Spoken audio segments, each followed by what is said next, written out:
Bonjour à tous et bienvenue à Saint-Malo pour la deuxième édition du Corsair Tattoo Inc. Aujourd'hui, notre invité est un tatoueur français. Ça fait 30 ans qu'il exerce son art en France. Vous le connaissez sûrement. C'est l'un des grands noms du tatouage mondial. Il s'appelle Stéphane Schautzeg et je vous propose de le retrouver tout de suite.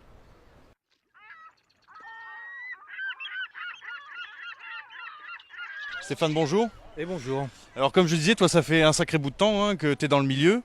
Quel regard justement tu portes toi sur la nouvelle génération T'en as vu passer des tatoueurs, des styles. Quel regard aujourd'hui tu portes sur ceux qui arrivent maintenant?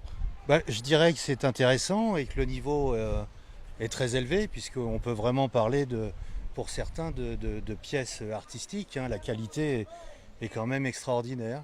Et puis il y a un regard plus, je dirais, affectueux sur ces jeunes artistes ou tatoueurs qui, arrivant sur la scène, sont plus du tout codifiés comme ça pouvait l'être avant, parce qu'avant c'était quand même les voyous, hein, les marlous, les loulous, enfin les rebuts du système.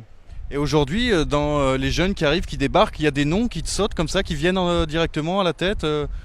Il y en a un bien sûr, puisque je le suis, et c'est quelqu'un que j'encourage depuis le début, et pour qui j'ai une très grande affection, c'est Thomas Carly-Jarlier.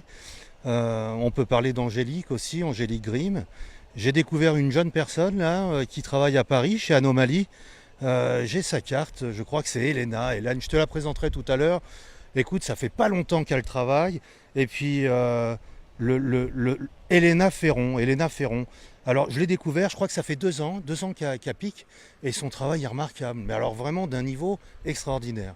Si tu devais dire quelle serait selon toi la principale différence avec l'époque où laquelle tu as commencé quand tu avais leur âge, qu'est-ce qui a vraiment changé aujourd'hui? Alors nous, en tant que tatoueur, on devait tout savoir faire, tout au moins essayer et approcher tous les styles.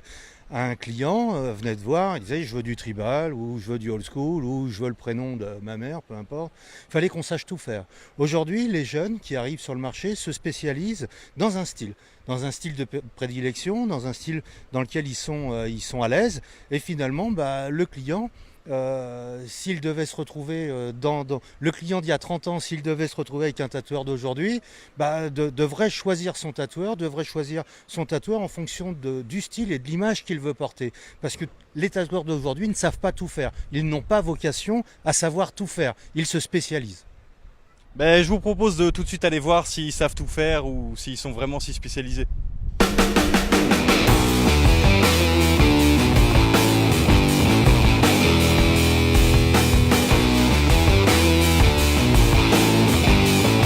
Yeah, I believe that's true.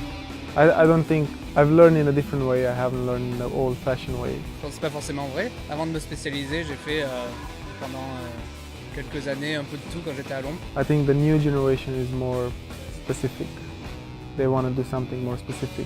And I think this is because the tattoo world is getting like a big range of artistic touch, you know? Aujourd'hui, je suis spécialisé dans le réalisme abstrait, noir et gris. The technology is getting better. The machines are getting lighter, more friendly with the skin. Tout ce qui est conception, je le fais par ordinateur et après je transfère sur ma peau et je fais un tatouage. Tattoos are now not just tattoo artists that do like random apprenticeship with an old tattooist, but also artists that studied in a University of Art. They start tattooing and they have a different baggage of knowledge, you know. Il faut savoir avancer avec son temps. Voilà. J'ai rien d'autre à dire. Alors Stéphane, toi tu as eu un parcours un petit peu atypique, parce que je crois savoir que ton premier salon, tu l'as eu très tôt, à l'âge de 19 ans, hein, et c'était à Avignon, c'est ça? Avignon. J'ai commencé à Versailles, mais ma première boutique, je l'ai ouverte à Avignon à 19 ans, effectivement. Ouais. Ça fait 30 ans. Comment t'en es venu à 19 ans à ouvrir une boutique aussitôt?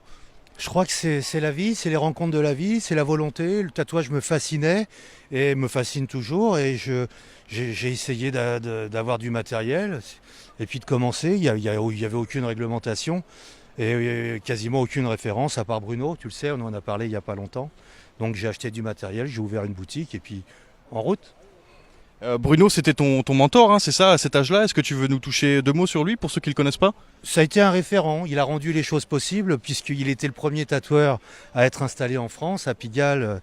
Donc forcément, de voir que quelqu'un ait pu le faire rend les choses possibles. Et j'ai tout simplement essayé de répéter les mêmes gestes, le même schéma. Ça a rendu les choses possibles pour tous mes confrères finalement, puisqu'on est tous passés chez Bruno pour voir comment ça marchait. Un conseil rapide à ceux qui aujourd'hui ont l'âge que tu avais à l'époque et qui voudraient se lancer? Je pense qu'il est trop tôt, 19 ans à l'heure d'aujourd'hui, si tu veux, pour entamer une carrière dans le tatou. Je pense qu'il faut de solides acquis dans un domaine plus artistique que le tatouage que moi j'ai connu, puisqu'à l'époque le tatouage c'était vraiment une marque, c'était une trace qu'on laissait, on se souciait peu du résultat finalement. Le simple fait, si tu veux, que ce soit tatoué, c'était déjà une réussite. Alors je pense qu'aujourd'hui, faut prendre conscience, connaissance de ce qu'est l'histoire de l'art, pourquoi, quels sont les courants, quels sont les artistes, qui nous a influencés, qui est capable aussi de nous influencer ou de nous orienter. Et je pense qu'effectivement, il faut s'engager dans un processus lié à l'apprentissage de différentes techniques que tu retransmettras plus tard sur le corps. Alors ton actualité, c'est aussi le Cantal Ink. Et pour ceux qui l'ont loupé, je vous propose une petite séance de rattrapage. Est-ce que vous en voulez encore?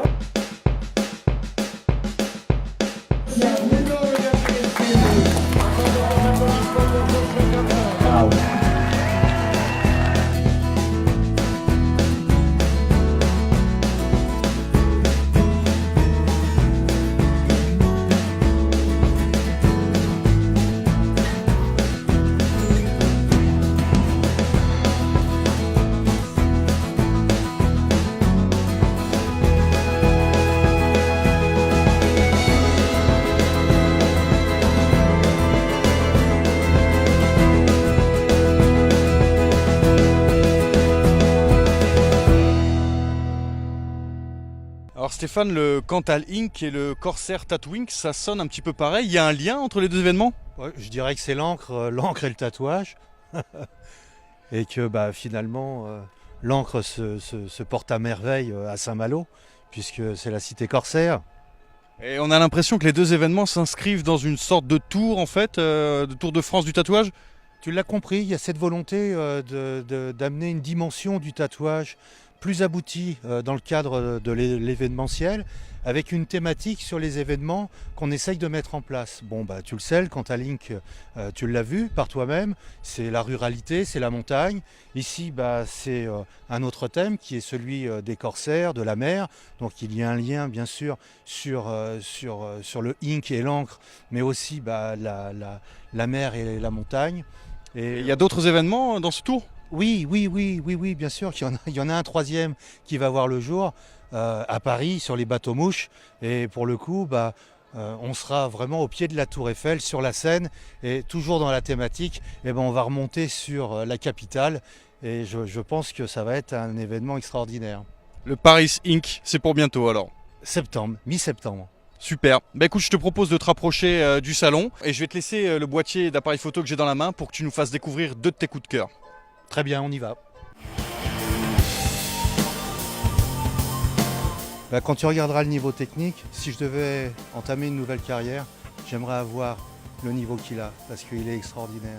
C'est quelqu'un qui maîtrise vraiment, et ça fait que 5 ans qu'il tatoue. Ça fait 2 ans qu'il tatoue, et que son niveau est extraordinaire. À l'époque, il nous fallait peut-être 10 ans, 12 ans, 15 ans de métier pour réussir à avoir ça. Aujourd'hui, elle arrive, elle a la maîtrise. Franchement, c'est bravo. Bon Stéphane, merci beaucoup, bonne continuation. Oui, merci d'être venu et on se retrouve donc à Paris sur les bateaux mouches mi-septembre. On n'y manquera pas et quant à nous, on se retrouve dès demain pour de nouvelles surprises dans les coulisses du Corsair Tattoo Ink.